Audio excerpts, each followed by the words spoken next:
تو کیا آپ کو الاؤ ہے آپ ادھر جا کے ان کا کیس لڑیں؟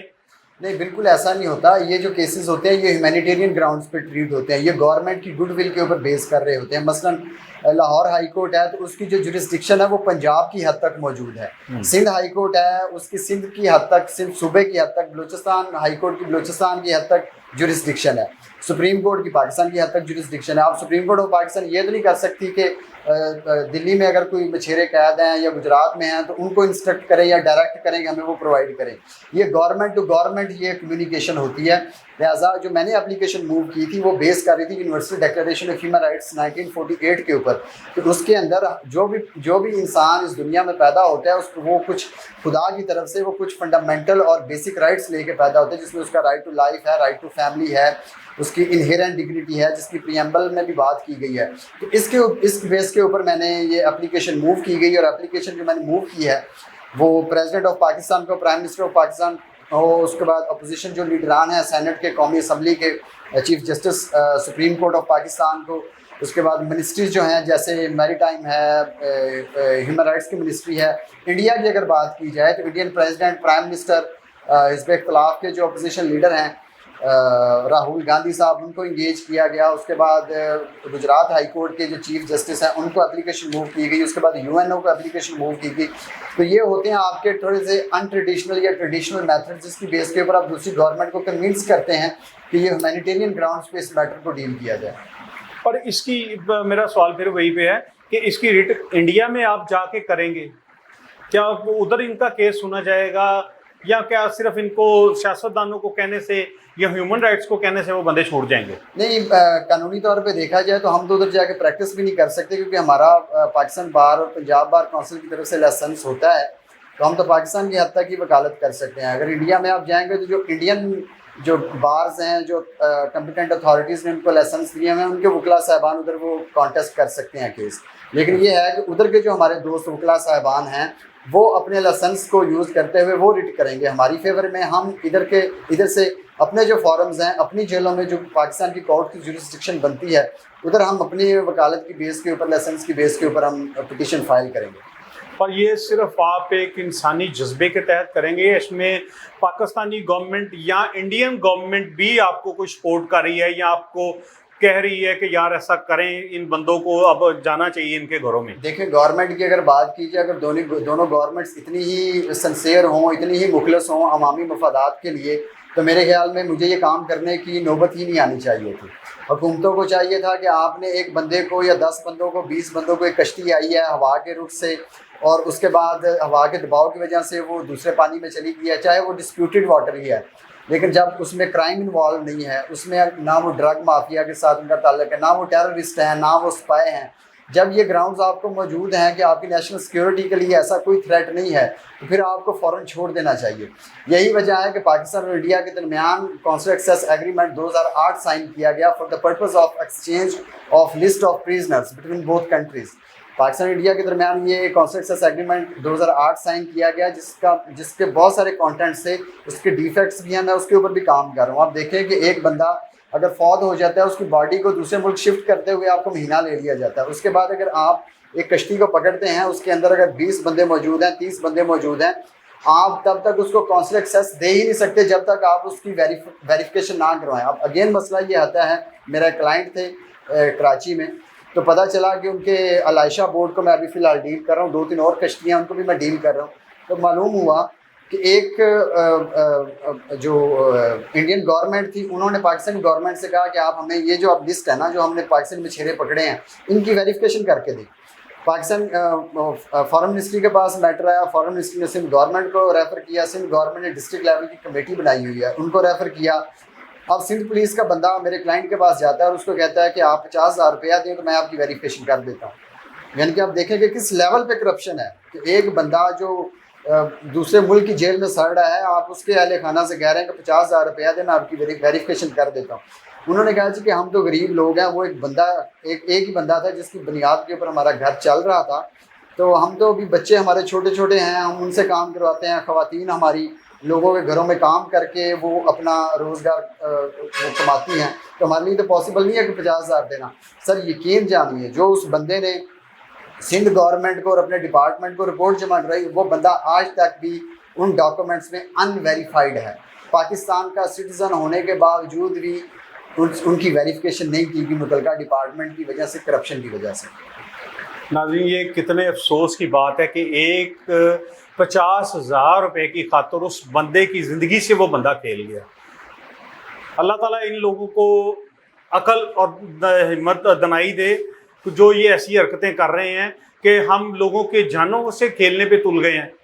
50,000 روپے کی کیا اوقات ہے کہ ایک بندے کا نام ہی آج تک نہیں ڈالا گیا۔ یہ حکومت کو غور کرنا چاہیے اور دیکھنا چاہیے، اس جو انہوں نے لسٹ ہے اس کو ری ویریفائی کرنا چاہیے۔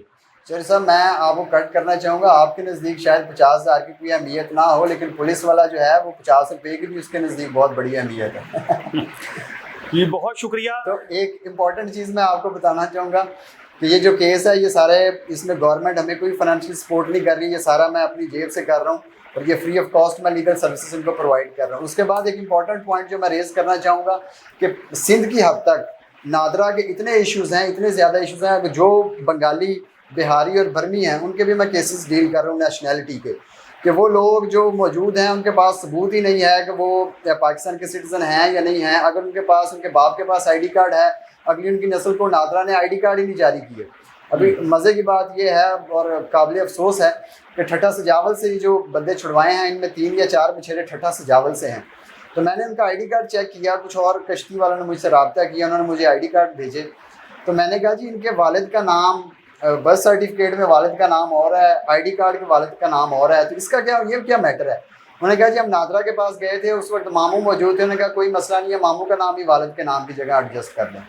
یعنی کہ اتنے مسئلے ہیں۔ اس کے بعد جو موسٹلی جو بنگالی کمیونٹی کے لوگ ہیں کراچی میں، وہ شعبہ ماہی گیری سے ان کا تعلق ہے، وہ ماہی گیر ہیں۔ اب مسئلہ یہ ہے کہ نادرا نے ان کو ایلینز ڈکلیئر کیا ہوا ہے، اس کے بعد ان کو کارڈز نہیں دیتے، اگر باپ کو کارڈ دیتے ہیں تو بچوں کو آئی ڈی کارڈ ایشو نہیں کرتے۔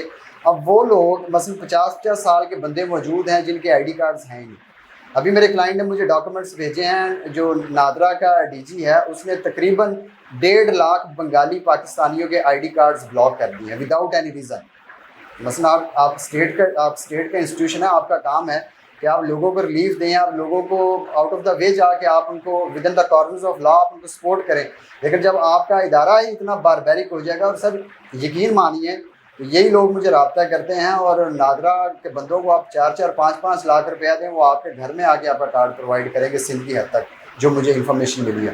اب یہ جو ماہی گیری جو بنگالی کمیونٹی کے جن کے ساتھ تعلق ہے، یہ جب انڈیا میں جاتے ہیں تو انڈیا والے پاکستان گورنمنٹ سے کہتے ہیں کہ ان کی ویریفیکیشن کر کے دیں۔ اب ویریفیکیشن وہ کیا کر کے دیں؟ باپ کو آئی ڈی کارڈ ایشو ہوا ہے، بیٹے کو ایشو نہیں ہوا، اب کیا ویریفیکیشن کریں؟ مثلا آئی ڈی کارڈ نمبر آپ کا نہیں ہے، آپ کا نام مثلا لیگل حیثیت آپ کے نام کی ہے ہی نہیں جب تک آپ کا آئی ڈی کارڈ نہیں بنتا، برتھ سرٹیفکیٹ ان کے پاس ہے ہی نہیں، قانونی طور پہ وہ کسی بھی ہسپتال میں وہ داخل ہی نہیں ہو سکتے، کیوں؟ ان کے پاس آئی ڈی کارڈ ہی نہیں ہے۔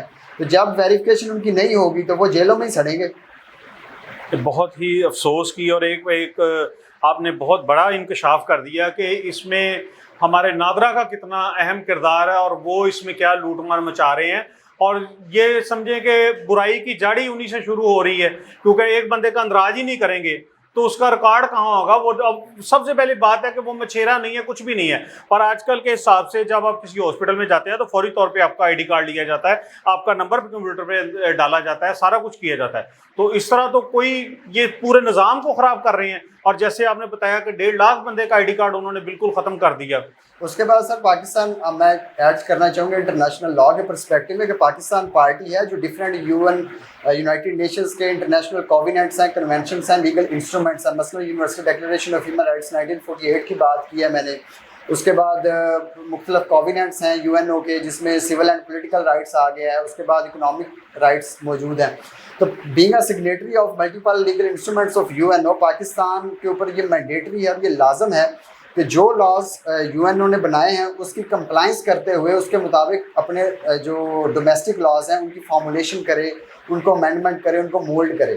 لہٰذا یہ بیسک جو رائٹس ہیں پاکستانی عوام کے، چاہے وہ بنگالی کمیونٹی ہے، بہاری کمیونٹی ہے، یا جو بھی اور کمیونٹی ہے، جب ان کو آپ ایک اس کے نیشنل آئی ڈی کارڈ سے ہی محروم کر دیں گے، اس کے بعد آپ کیا توقع کر سکتے ہیں کہ وہ بندہ ایک سوسائٹی کی بیٹرمنٹ کے لیے، ان کی ویلفیئر کے لیے کام کرے گا. نہ وہ جاب کر سکتا ہے، نہ وہ سرکاری جاب کر سکتا ہے، نہ وہ پرائیویٹ جاب کر سکتا ہے. اب یقین مانیے یہی ماہی گیر جو بنگالی بھی ہیں اور ان کا تعلق مختلف کمیونٹیز سے ہے، میں آپ کو ویڈیوز دوں گا، آپ ضرور چلائیے گا.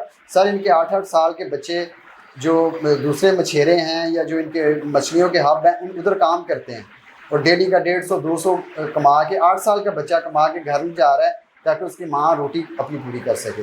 ایون کہ ایک کلائنٹ تھی، اس نے مجھے یہ بھی بتایا کہ جب میں پریگننٹ تھی اس وقت میرے شوہر کو جو انڈین کوسٹ گارڈ سے انہوں نے اریسٹ کر لیا. اس کو اریسٹ ہوئے تقریباً 10 سال ہو گئے ہیں اور اس کا بچہ اب 10 سال کا ہو گیا ہے، 9 سے 10 سال کا، اور اس نے ابھی تک اپنے باپ کا چہرہ نہیں دیکھا. اس کو اپنے باپ کا نہیں پتا کہ وہ زندہ ہے یا نہیں ہے. اس کے بعد اگر ہم بات کریں کونسل ایکسیس ایگریمنٹ 2008 کی، سر اس میں اتنے ڈیفیکٹس موجود ہیں کہ آپ نے اتنا بڑا ایشو ہے اور آپ نے ایک 1 پیجر کانٹریکٹ سائن کر دیا. اس میں کوئی پتہ نہیں ہے کسی کو کہ ہمارا جو پیارا ہے وہ انڈین کوسٹ گارڈ نے پکڑا ہے یا پاکستانی نیوی نے پکڑا ہے، وہ زندہ ہے یا نہیں ہے. سال میں صرف 2 دفعہ لسٹ ایکسچینج ہوتی ہے، جنوری 1 میں اور غالباً جون یا جولائی 1 میں. اس کے علاوہ کوئی لسٹ کی ایکسچینج نہیں ہوتی. 6 مہینے سال لوگوں کو پتہ ہی نہیں ہوتا کہ ہمارے پیارے وہ زندہ ہیں یا مر گئے ہیں. اس کے بعد ان کی نہ پری ٹرائل پروسیڈنگس کی انفارمیشن دی جاتی ہے، نہ پوسٹ ٹرائل پروسیڈنگ کی انفارمیشن دی جاتی ہے. کونسل ایکسیس ان کو مل ہی نہیں سکتی جب تک وہ ویریفائی نہیں ہوں گے. اس کے بعد سر ایک ٹیکنیکل پوائنٹ ہے کہ اگر آپ یہ پاکستانی مچھیروں کا کیس آپ کسی مجسٹریٹ کی کورٹ میں یا کسی بھی فارن کورٹ میں، آپ جو اسپیشل کورٹس ہیں انڈیا میں یا پاکستان میں، ادھر کانٹیسٹ ہوتا ہے.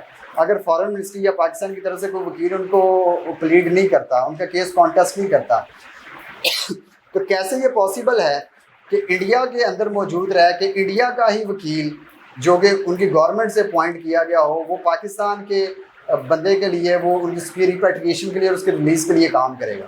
یہ پاسبل ہی نہیں ہے. لہٰذا میری گورنمنٹ آف پاکستان سے اور گورنمنٹ آف انڈیا سے التماس ہے، میں ملتمس ہوں ان سب سے کہ کم از کم اس میٹر کو آپ ہیومینیٹیرین گراؤنڈس پہ ٹریٹ کریں، کیونکہ یہ ایک میٹر نہیں ہے. اس طرح کے آگے بہت سارے، جب تک پاکستان اور انڈیا کا جو یہ 92 کلومیٹر واٹر اسٹرپ کا ایریا ہے، بارڈر ہے، یہ ڈسپیوٹ ریزالو نہیں ہوتا تب تک یہ میٹر چلتا ہی رہنا ہے. تو آپ کم از کم ایسے لاز فارمولیٹ کریں، آپ ایسے کانٹریکٹ کریں جس سے عوام الناس کو ریلیف مل سکے.